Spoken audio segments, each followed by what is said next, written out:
राधे राधे दोस्तों, आपका फिर से स्वागत है मेरे YouTube चैनल राधे श्याम में। आज हम आपको एक नया अध्याय, एक नया पुराण सुनाएंगे जिसका नाम है सुख सागर। वो सुनाने से पहले मेरी आप सबसे विनती है कि आप मेरे चैनल को लाइक, सब्सक्राइब और शेयर करना ना भूलें, ताकि हम आपके लिए अच्छी अच्छी पुराने ला सकें। राधे राधे। राधे राधे दोस्तों, आपका फिर से स्वागत है मेरे YouTube चैनल राधे श्याम में। आज हम आपको आगे की कथा सुनाते हैं।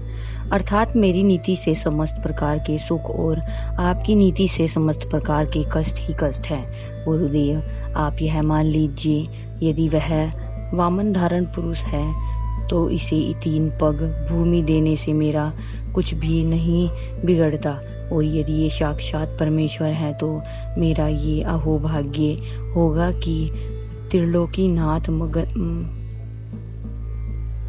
मंगत बनकर मुझसे दान मांगते हैं। यदि आपके कहने से मैं इन्हें दान देने से इनकार कर दूं तो नरक में जाता हूँ, तथा जब इनके सामने परदादा पर पृथ्वी पर गिरकर प्राण रहित हो गए तो मेरे गिनती किसमें है। अर्थात ये अभी मुझे मारकर राज्य सुख भी नहीं भोगने देंगे।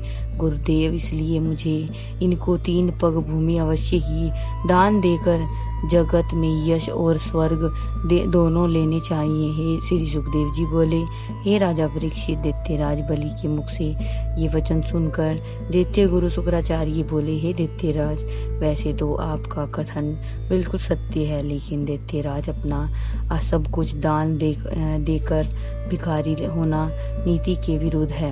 अतः मेरा कहा मानकर राज्य के 5वें हिस्से से अधिक न देकर दाता की जगह भिखारी मत होइए। दैत्य गुरु के मुख से यह वचन सुनकर राजा बलि बोले, हे गुरुदेव, ऋषि व दधीचि ने तो देवताओं को अपनी हड्डियां देकर शरीर त्याग दिया था, और इसी तरह राजा शिवी ने कबूतर के लिए अपने सारे तन मन का न केवल मांस बल्कि अपने आप भी तराजू में बैठ गए थे। इसलिए आज भी उनका नाम अमर है। इसी तरह इनको दान देने से मेरा भी नाम अमर होगा। अतएव हे गुरुदेव, दूसरी बात यह है कि इस जगत में जो भी उत्पन्न होता हुआ है उसे इन एक न एक दिन अवश्य ही मरना होगा। जैसे मेरे परदादा, पापा और पिता सातों द्वीपों का राज्य छोड़कर चले गए, वैसे ही मुझे भी एक न एक दिन अवश्य ही यह राज्य छोड़कर जाना पड़ेगा। इसलिए गुरुदेव, आप इस शुभ कार्य में रुकावट मत डालिए।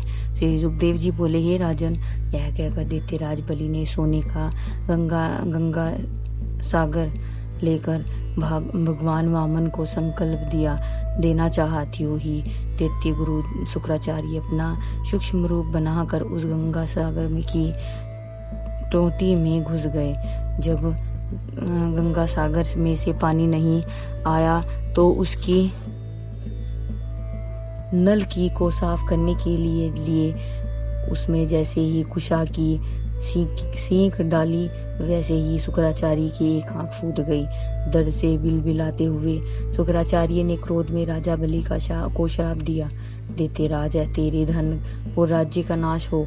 यह कहते हुए दैत्य गुरु शुक्राचार्य वहां से चले गए, और राजा बलि ने भगवान वामन को विधि पूर्वक 3 पग भूमि देने का संकल्प कर दिया।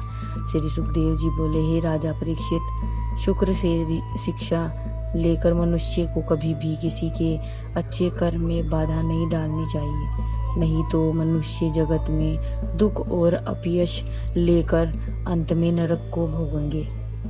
श्री सुखदेव जी बोले, हे राजा परीक्षित, संकल्प लेने के पश्चात भगवान वामन ने अपना इतना विशाल स्वरूप बनाया कि उनके एक पैर में ऊपर के 7 लोग आ गए और एक पैर में नीचे के 7 लोग आ गए। हे राजा परीक्षित, जब भगवान विराट के दाहिना पैर ऊपर के 7 लोगों को नापता हुआ ब्रह्मपुरी में पहुंचा, उस समय ब्रह्मा जी ने विरजा नदी का जल लेकर पैर के चरण कमलों को प्रभु के चरण कमलों को धोकर चरणामृत लेकर अपनी आंखों से लगाया और तथा बाकी का कमंडल में रख लिया, जिससे समस्त पापों का नाश करने वाली गंगा जी उत्पन्न हुई। श्री सुखदेव जी बोले, हे राजा परीक्षित, इसके पश्चात अब असुरों ने यह देखा कि यह सूक्ष्म रूप धारी कोई साधारण मनुष्य नहीं, बल्कि यह तो भगवान श्री हरि विष्णु जी हैं, और उन्होंने छल से दैत्य बलि का सब कुछ छीन लिया है। यह सोच विपरिचित और काल नेमी आदि दैत्यों ने कहा, आज इसे मारकर सदैव के लिए दैत्य कुल से उऋण हो जाना चाहिए। यह सोचकर भी वामन भगवान के चारों तरफ लिपटकर जैसे ही उन पर प्रहार करने लगे, तभी प्रभु ने अपने सुदर्शन चक्र से उनके टुकड़े टुकड़े कर दिए। तब रोते और भी भागते हुए दैत्यों को रोककर राजा बलि ने उनसे कहा, हे भाइयों, तुम्हें अपने बुरे दिन देखकर धीरज से कार्य करना चाहिए तथा समस्त कार्यों में प्रभु इच्छा बलवान समझकर कभी भी दुख नहीं होना चाहिए, क्योंकि सब कार्य प्रभु की इच्छा से होते हैं। श्री सुखदेव जी बोले, हे राजन, जब समस्त दैत्य वहां से भाग गए, तब भगवान वामन ने राजा बलि से कहा, हे दैत्यराज, आपने हमें 3 पग भूमि देने का संकल्प किया है, दोनों पैरों से मैं अपने 14 लोक नाप चुका हूँ। तब तीसरा पद पृथ्वी का जो दान देने से अवशेष रह गया है, उसे देकर अपने वचन का पालन कीजिए, क्योंकि आप तो उत्तम कुलोत्पन्न और दानी हैं, इसलिए अति शीघ्र अपने वचन को पूरा कीजिए। श्री सुखदेव जी बोले, हे राजन, भगवान वामन के मुख से यह वचन सुनकर दैत्यराज बलि उनसे हाथ जोड़कर बोले, हे जगदीश्वर, आपके रोम रोम में एक ब्रह्मांड घसा हुआ है, तभी तो आपने अपने 2 पगों से मेरे राज्य को नापकर मेरे प्रण को रख अभिमान घमंड को तोड़ दिया है। आपने जैसे मुझ पर कृपा की है, मैं आपका आभारी हूँ। परमेश्वर, अब जो आपका तीसरा पग अवशेष रह गया है, उससे आप मेरा यह तुच्छ शरीर नापकर मेरी प्रतिज्ञा पूर्ण कीजिए। वैसे तो मेरा यह शरीर बहुत ही छोटा है, लेकिन यदि देखा जाए तो यह बड़ा भी बन सकता है, किंतु वस्तु से इनका स्वामी सदैव बड़ा होता है।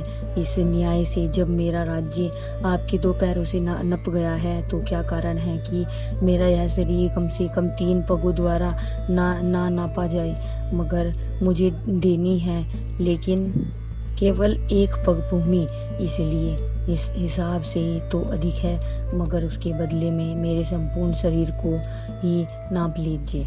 श्री सुखदेव जी बोले, हे राजन, दैत्यराज बलि के मुख से यह वचन युक्त वचन सुनकर भगवान वामन प्रसन्न होकर बोले, हे राजन बलि, तुझे और तेरे माता पिता को धन्य है। आज की कथा में समाप्त करते हैं, आगे कथा आपको कल सुनाएंगे। राधे राधे राधे राधे राधे राधे, जय श्री कृष्ण। अगर आपको मेरी वीडियो अच्छी लगी तो बेल आइकन दबाना ना भूलें, ताकि आपको मेरे आने वाली वीडियोस का नोटिफिकेशन मिलता रहे। धन्यवाद। ओम नमः शिवाय।